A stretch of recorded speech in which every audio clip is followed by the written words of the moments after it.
InsyaAllah. Pembagian warisan pusaka tinggi di Minang diberikan ke ahli waris perempuan. Dah ada harta pusaka tinggi dibagi do. Nah, bagaimana hukum Islam tentang tidak ada harta pusaka tinggi dibagi? Jangan sabu ijo model itu difitnah awak de orang. Karena orang Minang sendiri banyak nan ndak tahu jo adainya. Nyo kecek harta pusaka tinggi dibagi dia geng ke pedusi. Bila lu harta pusaka tinggi dibagi, harta pusaka tinggi itu milik kaum. Kaum awak, suku awak. Ambo misalnya, mau Melayu. Nah, harta pusaka tinggi itu milik orang Melayu. Kalau toh kadi untuk kan biasanya parui surang-surang, nenek surang-surang.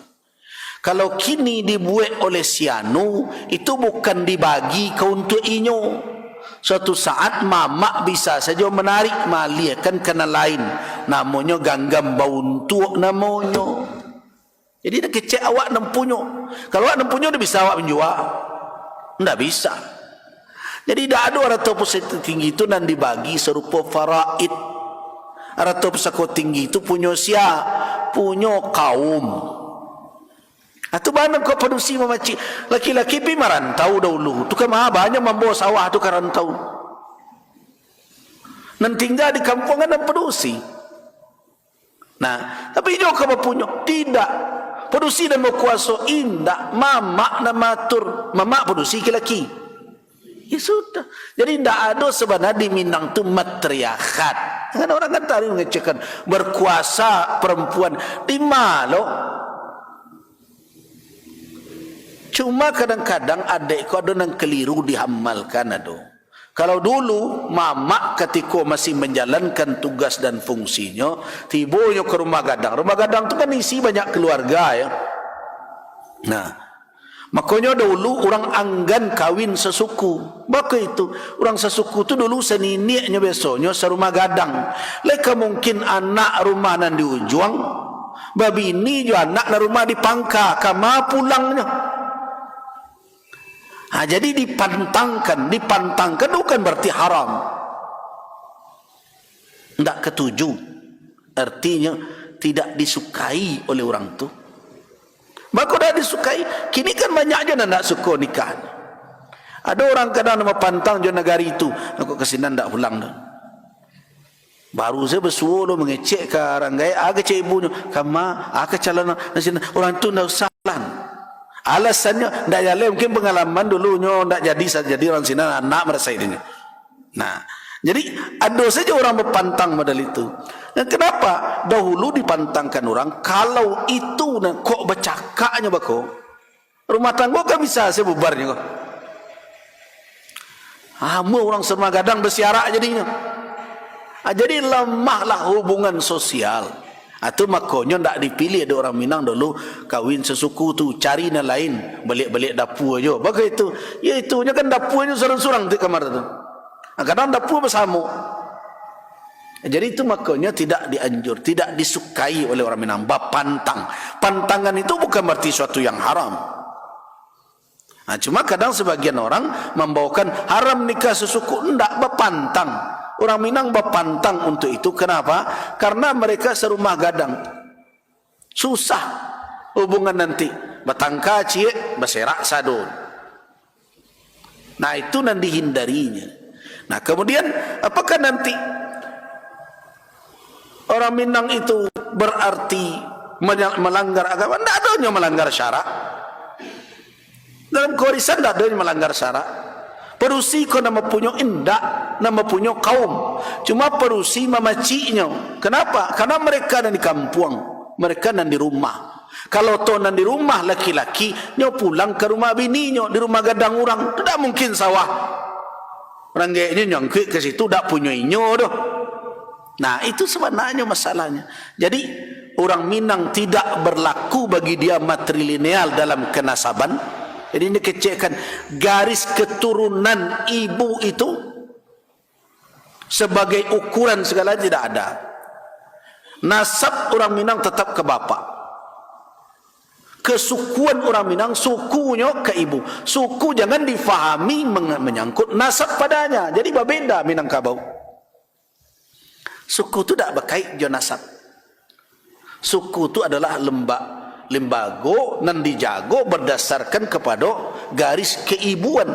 Garis keibuan itu bukan terkait dengan nasab, tapi untuk koordinasi kesukuan. Nah, suku. Jadi orang Minang tak usah nyabut materi linear, materi akad lain. Bari Minangkabau bernasab ke bapak bersuku ke ibu, selesai masalah. Apa dan suku? Suku itu adalah ikatan kekerabatan rahim yang dijago oleh orang Minang. Barang kau itu nan dipertahankan supaya nyo saling menjago dahulunya laki-laki meninggalkan kampung. Supaya nyo saling menjaga satu sama lain. Karena yang laki-laki tradisi di Minangkabau dulu merantau, karatau medang di ulu. Buah babungo balung kerantau bujang di ulu, berdahulu di rumah paguno balun, kan begitu. Nah, mereka kan saling menjaga satu sama lain. Nah, ikatan apa? Ikatan rahim itu yang dipertahankan. Jadi itu tidak ada yang bertentangan dengan syarak. Warisan tidak dibagi menjadi milik kaum sadonya. Siapa yang mengatur? Mama nanti. Tu sawah nan di lurah. Sianu tahun kini membuat. Nah, tahun lalu kan sianu. Ianya hidupnya kini lalapang. Kini itu nan tak berjalan. Jadi pada prinsipnya benar. Sawah milik bersama dikelola oleh orang nan membutuhkan. Siapa mengawasi hari-hari? Mande soko. Mande soko tu dan sabut bundokan doang 5 pe rumah nang gadang tu. Di bundokan doang banyak tugasnya. Tak sekadar berbaju-baju bertikulu, berkeluk tanduk, pakai baju bersibar. Bundokan doang itu pengkader calon pemimpin di kaum. Menjadi penasehat anak kemenakan cucu-cucunya di rumah gadang. Itu karajo bundokan doang tu. Nah, termasuk juga sebagai tampik menitip kunci dek mama, karena tak mungkin dia bawa ke rumah bininya tu. Nah, nan tua kalau nama megang. Kalau ada tamu datang, lumbuang mana harus dibuka? Mama napa kan? Kan biasanya di rumah gadang ada lumbuang di mungkoni. Lumbuang manamu masing-masing. Lumbuang setangka lapa tak pernah dibuka kecuali di musim paceklik. Padi yang diletakkan di sini itu sebagai antisipasi keadaan. Ada lumbuang sebayau-bayau, ada setinjau lawi dan berbagai macam. Bila dibukanya, mama ada marahkan. Untuk hari-harian, makanya mama itu kalau duduknya, maduknya ke mak. Maduknya ke bilik. Untuk tak bilik sini calik dah. Di samping bilik kan pintu ke dapur. Supaya nampaknya berasuk, nak berasuk dapur kemenakannya. Tu kok maduknya ke bilik mamak itu. Nan awak nan kalau orang nan pulang ke rumah gadang tu, nan menjadi laki ya, suami, di mana duduknya? Membelakang ke biliknya. Jadinya di pintu kamarnya duduk. Itu filosofinya tu. Mamak makanya maduk. Nan pertama wilayah nan di rumah gadang nan sapaki budak maimbau itu salajang kudo malari itu salita kuncang melopek itu wilayahnya dak ada wilayah orang Semando dulu. Orang Semando wilayah dalam kamar bini. Ko mamak nak berkuasa di situ. Nah, mamak ke mencalik ketika keluar kemenakan orang Semandonyo arifnya. Keluarga kemenakannya nan lain nan tidak berbagai macam. Hanya yang menentukan sawah dimudik untuk sianu, sawah dilurah sianu makai, ikut selama ikut lah membuat akini sawah dek ikut lah iduknya lah lumayan ahli ke sianu membuat le. Itu kerajaan mamak dulu. Nah kini itu hilang, jadi tak ada harta pusaka yang dibagi orang. Nah bahkan harta nan habis pun kan kecil orang ada orang nan punah. Dan punah itu ada babalahan, ada orang kabuli dan berbagai macam. Indak nan sejangka, ada nan seto, ada nan setampuk dan berbagai macam. Jadi jangan dikatakan bahwa harta pusaka tinggi dibagi.